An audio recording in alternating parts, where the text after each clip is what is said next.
ወደ ጸሎት ስፍራ ስንሄድ የሟርተኝነት መንፈስ የነበረባት ለጌቶች እየተወከለች ብዙ ትርቢት አመታ የነበረች አንዲት ገረድ አገኘች። እርሷም ጳውሎስና እኛን እየተከተለች የመዳንን መንገድ የምነግራችሁ እነዚህ ሰዎች የልዑል አምላክ ባሪያው ናቸው ብላ ትጮህ ነበር። ይህንንም እጅግ ቀን አደረገች። ጳውሎስ ግን ተቸግሮ ዞር ብሎ መንፈሱ ከእርሷ እንዲወጣ በኢየሱስ ክርስቶስ ስም አዛለሁ አለው። በዛን ሰዓት ወጣ። ጌቶችም የትርፋቸውን ተስፋ እንደወጣ ባየ ጊዜ ጳውሎስና ሲላስን ይዞ ወደ ገበያ በሹማምንት ቤት ጎተቷቸው።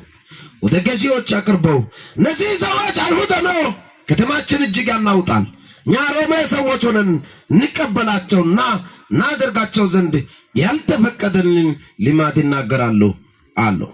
ሕዝቡም አብረው ተነስባቸው። ገዢዎች ልብሳቸውን ገፈው በበትር ይመታቸው ዘንድ አዘዙ።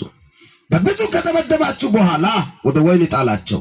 የወህኒ ጠባቂ ተጠንቅቆ እንዲጠብቃቸው አዘዙ። እርሱ የዚህ አይነት ትእዛዝ ተቀብለው ወደ ውስጠኛው ወህኒ ጣላቸው።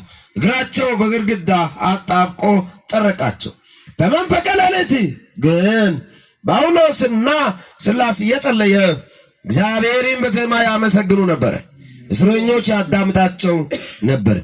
ድንገት የወህኒው መሰረት እስኪናወጥ ድረስ ታላቅ የምድር መንቀጥቀጥ ሆነ። በዛን ሰዓት ደጆች ሁሉ ተከፈቱ።